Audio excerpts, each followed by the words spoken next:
Welcome to the Clarity Advisor Show, where you'll learn how to grow your team today. Join Ken Trupke and his guests as they discuss what works and doesn't work to grow your team in today's world. And now, your host, Ken Trupke. Hello, and welcome to the Clarity Advisor Show. We know that there are many challenges in leading and building teams. But what if your team is separated by over 100 miles in two locations on opposite sides of the state?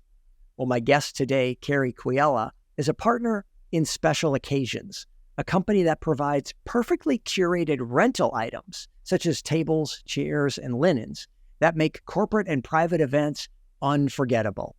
And Special Occasions has two locations on opposite sides of the state of Michigan. So, here to talk about the challenges that presents and other team and leadership insights, welcome Keri Kujala. Keri, welcome to the show. Hi, thank you so much. Oh, this is going to be fun. So tell me more about Special Occasions. I need to say right out the gate, and we're going to have a link in the show notes. I went to your website and the photography is gorgeous. Those pictures just make me want to go to those events. I don't even know where they are and if I'd be invited or not, but I want to go. It's just so beautiful. So tell me more about what you guys do.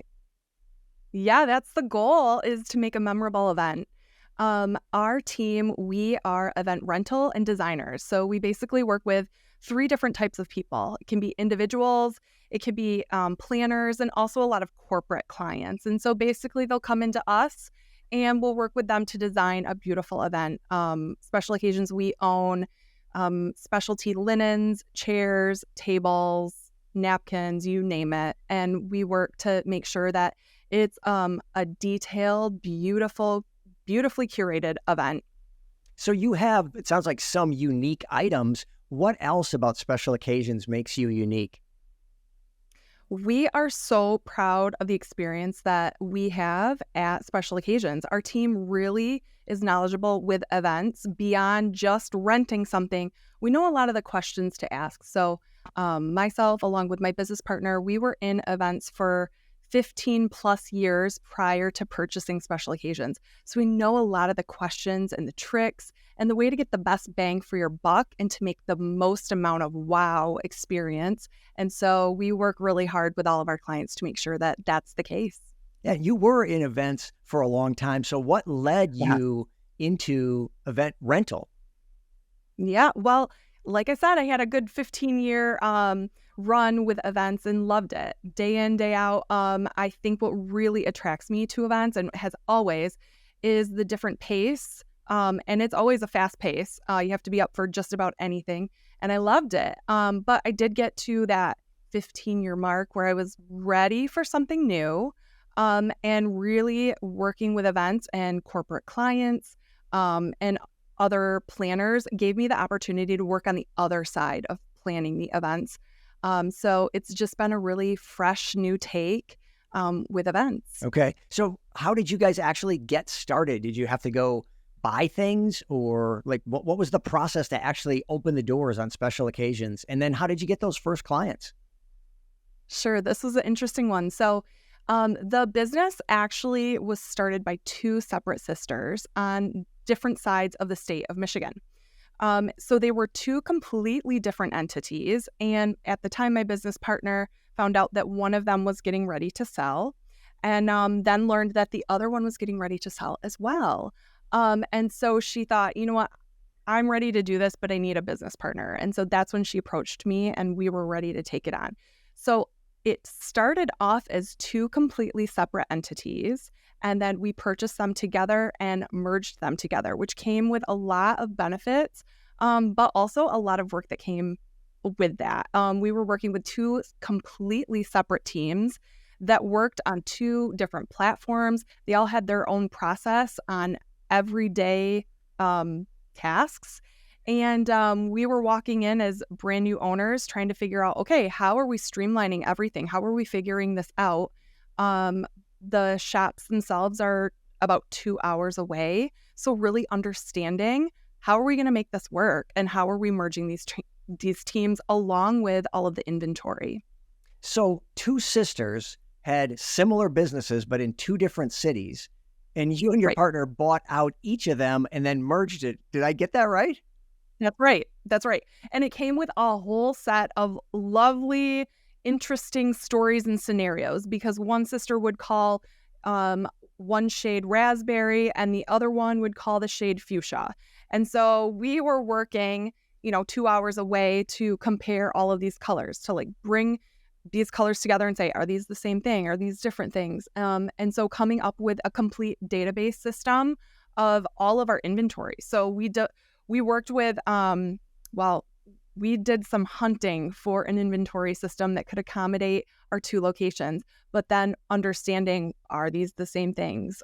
Doing all the counting, the comparing, everything else. So yes, it was definitely a very fun and interesting experience. Okay. So in those early days, years, whatever, were you guys like divide and conquer and you split it up like the 2 sisters did? Or were you together traveling to both back and forth to both locations?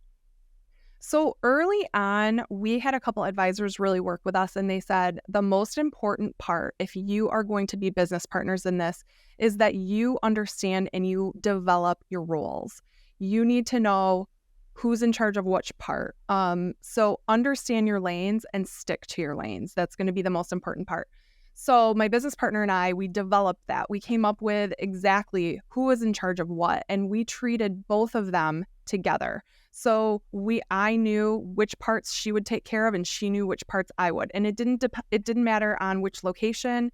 That was the role throughout the entire location and business itself. Okay.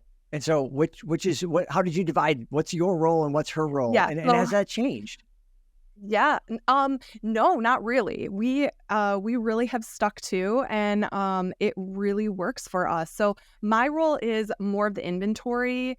I do a lot of the ordering. If we need to bring in new inventory, I set up the entire inventory system. I also do all of the marketing and branding, any PR for the organization. And then Jamie's role is more of the business finance aspect of that. She does a lot of the hiring and working with the teams. And also does all of the scheduling as well. So it's a really great system we have. We work really well together. We like to call ourselves the perfect 10. We love following the Enneagram, and she is a 3 and I am a 7. And so together we call ourselves the perfect 10.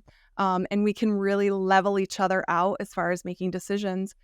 And I will tell you that Jamie and I, 9 times out of 10, make the exact same decision. And the way I get there is one path. And the way my business partner, Jamie, gets there is a different path. But together, we almost always end at the exact same ending point. Wow. Well, that makes, I guess, things a little bit smoother. And it's so great to hear. It sounds like you guys really complement each other well, that you've got different skill sets, but you appreciate each other and know that you're going to work together. And then as a bonus, you come to the same conclusion just from different paths. So right. That's Absolutely. That's terrific. Well, so tell me about your current team now. What kinds of roles do you have, Sure. and what kinds of things are people doing, and how long have people been there? All those kind of things.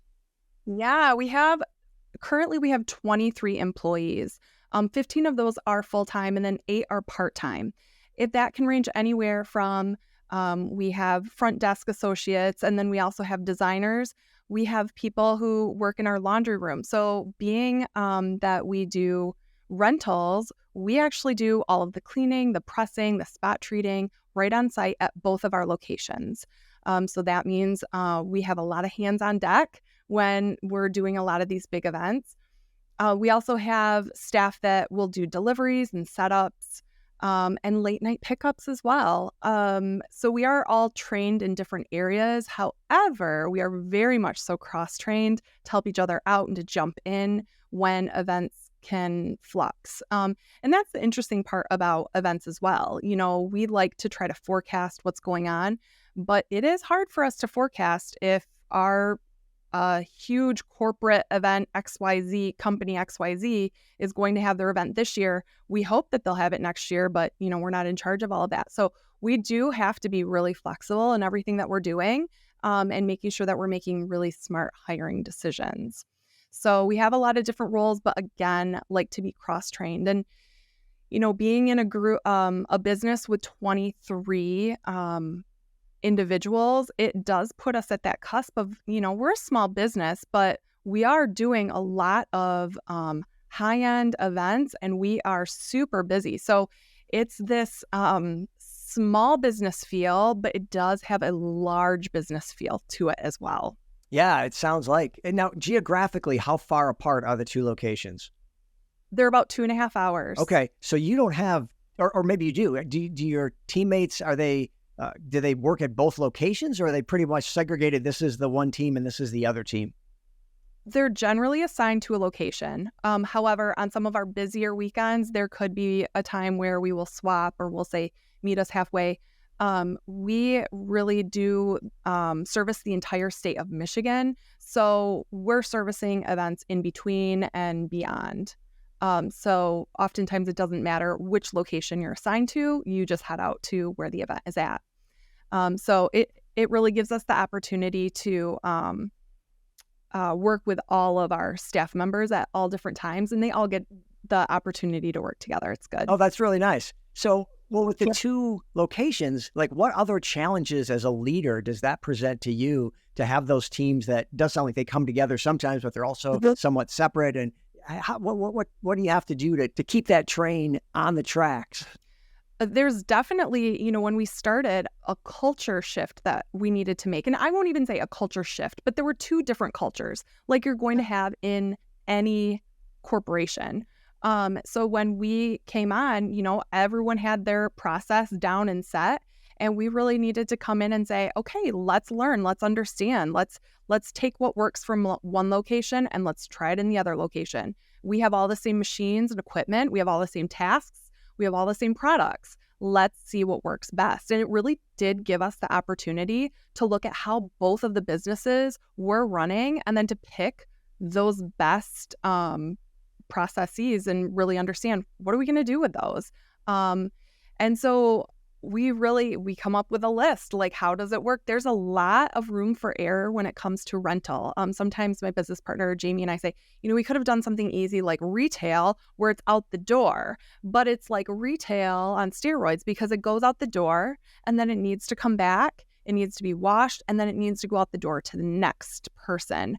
And as you can imagine, there can be lots of challenges with that. If something gets ruined, like you have a candle that burns a hole in your linen and someone else has that rented for the next week, you need to problem solve. So there's a lot of interesting things and ways that we resolve all of this. And also, because we have two different locations, we have two different warehouses. So we're able to treat all of our inventory as one. And actually, our vehicles do a transfer once a week. So on Wednesday afternoon, they will do a swap of items and understanding where everything is located and if it is dirty, if it needs to be washed and cleaned. It's a whole process on understanding what goes out the door, where it's at. So really tracking everything. And I mean everything. Yeah, those are some really interesting logistical challenges. I think of, like you mentioned, retail. Right. You've got inventory and you keep track of the inventory so you know what you have so you can sell it once. But you guys need to keep track of it so it goes out the door and then keep track of it coming back in so that you can sell it again. It's just, that's got to be really, really challenging. So I want to hear more about that and some of the lessons you've learned. We'll do that on the other side of the break. Stay with us on the Clarity Advisor Show. Is your business where you want it to be or on track to get there? Clarity Advisors helps business leaders improve communication and get your team aligned and engaged for greater success. We specialize in helping you streamline your sales and operating systems to improve efficiency and grow your profits. Call or text Ken at 616-822-2998 to have a complimentary 12-minute call to see what some clarity could do for you. Okay, welcome back to the Clarity Advisor Show. Today we're talking with Keri Kujala of Special Occasions, and we're just talking about some of the challenges of having that inventory that not only has to get kept track of to go out, but to come back and go out again. Logistics is fascinating to me, and to have to do that over and over with the same stuff, and then yeah, like you said, something gets damaged and now you got to figure out what you're going to do to recover. So you have your own team and you've got your challenges. We talked about that with the 2 different cities and in different locations for events and so forth. But you see a lot of events. You see a lot of teams and organizations in action. So what are some things that you observed over the years that were like, yeah, that's good. I need to, try that with my team, or wow, that's craziness. And just kind of both lessons and examples from seeing other teams in action. Yeah, I will say the one thing that I see very strong teams work on is the evaluation of an event. Oftentimes, you will see someone put on an event, and from being on both sides of an event, from being the planner and the person that executed every single detail, to now being more of an assist part of all of those details, we see a lot of times when coordinators or planners are maybe not as in tune with delivery times or understanding how logistically everything needs to come in, because, simple things like clearly your table linen needs to arrive before your florist does, because your linen has to be on the table before anything else can go on the table. So it's a lot of those logistics. And one thing that I see very smart, strong teams doing is evaluating. In my role, when I was doing corporate events and fundraising events, I had an entire 17-page review that I would fill out after every event. And I think understanding and making sure that your event has a sense of purpose. And sometimes that's, we're going to have a wedding and it's going to be great. And that's what it is. I want my guests to have a great time. But sometimes if you're doing a fundraising event, understanding, like, how are you going to evaluate that? And I do know some organizations will say, okay, well, how many people came? Is that how we evaluate it? Or how much money did we raise? And those things are not equal. And so when I was evaluating, we would have a point system, and I encourage anyone who is putting on an event to come up with your point system. How many attendees did you have? How much PR did you have? And assign a point system to that. How important is that for you? What types of guests did you attract to your event? And not all guests are equal. So for corporate or fundraising, I would say how many people from our board came, how many physicians attended that were part of the hospital system that I was putting it on for, how many donors. Sometimes I would say how many repeat guests were there, how much money was raised. So all of these really come together, and then understand how successful the event was. The other thing is asking your either volunteers or other people that are working, and asking your guests, how did it go? Because a lot of times, if you are the person that is putting on the event, you're not seeing some of the long lines, or you're not seeing some of the snafus that happen. And unless you ask for it, you're not necessarily going to have a guest come up to you and go, hey, just so you know, this happened. But I do encourage people to ask, because nothing can turn you off more than having to wait in the parking lot in a long line to get into an event. And that has nothing to do with resources. You don't have to be a fancy organization. You need to plan properly. You need to go through the steps and understand what your guests are going through, what that looks like for them, and put on your Disney hat. I mean, Disney does it best. If you're going to wait in a line, make it great waiting in the line. Hand out cocktails or provide some entertainment. So come prepared and be flexible with making sure that everyone's having a really outstanding experience. And then visually, we love dressing tables and making it a unique experience. So make sure that your guests are leaving with a unique experience. Visually when you walk in, like that's your first impression. Like, how does it look? And that doesn't need to mean that you're spending, loads of money. It's just strategic on how you're doing everything. So we love to work with our clients on a lot of those details. Well, I love the idea of gathering the surveys and the feedback, as Ken Blanchard said, feedback is the breakfast of champions. And as you said, you can't see everything. You can't be everywhere. And most people, especially Midwest polite, right? They're not going to come up to you and say, hey, by the way, it was like a 10-minute wait to go to the bathroom.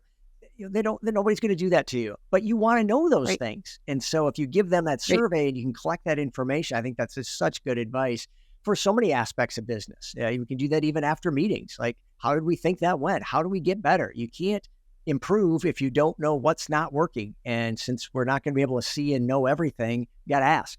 So I think that's great. So did you inherit your team when you bought the business? Yes, we did get a team that came along with our business. So, which, is tough. They had two former owners. And so coming in, like really understanding and learning the business, you have to tread lightly. You have to be careful. You need to show respect for the business, show respect for those who are working. So yes, we did have a team that came in with that. And we also understood that we needed to put some things into place. And we understood that it's going to work for some employees, and for other employees, they don't want to be there. And that's okay too. Yeah. So as you grew the team then over the years and people maybe opted out and you brought in new people, what were some of the things that worked for you as a leader as you grew that team? Definitely recording a process. The whole idea behind everything is, if you walk out and get hit by a bus, does someone know how to pick up the pieces? And so, you only have to learn the hard way a couple times. If you just can't take that information with you in your head. And we learned that actually, we are two general managers on each side of the state. We're both pregnant with their very first, due a week apart of each other. And so my business partner and I, we knew, like, okay, we're going to be stepping into their roles. And that was what we stressed. We want to make sure that all of the details are recorded and that we can take this on. And so that when they're ready to pick up and come back, they know what we're talking about. We know what, vice versa. But because there are so many moving parts to all of this, it's the whole idea you record it down. You write as many details as absolutely possible. Yeah, absolutely. People can't read minds. And like you said, if something happens to someone or they can't be there, now nobody seems to know what to do. Yeah, I'm such a fan of checklists and planning and documentation and systems and process. It's got to be repeatable. That doesn't mean people are robots. People are going to bring their authentic selves to it. But in terms of like getting the work done and knowing it's going to be right every time, especially for you as someone who's presenting essentially to clients, that you've got to put on a show, it's got to be right. It's got to be spectacular and beautiful. You've got to have everything, all the details add up. And so you want to make sure you don't miss anything. So yeah, I'm right there with the idea of documentation. So thanks for sharing that. Right. So Keri, you've been leading teams for a while and been around teams for a while. What do you see that's different about leading teams today?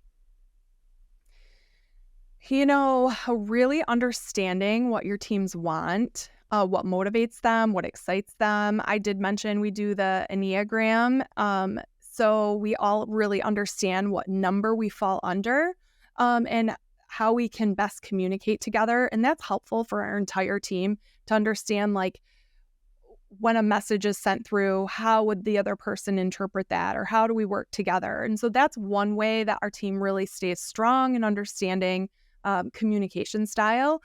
But the other thing is really understanding generations and what your generations want. When Jamie and I first started, we bought the business.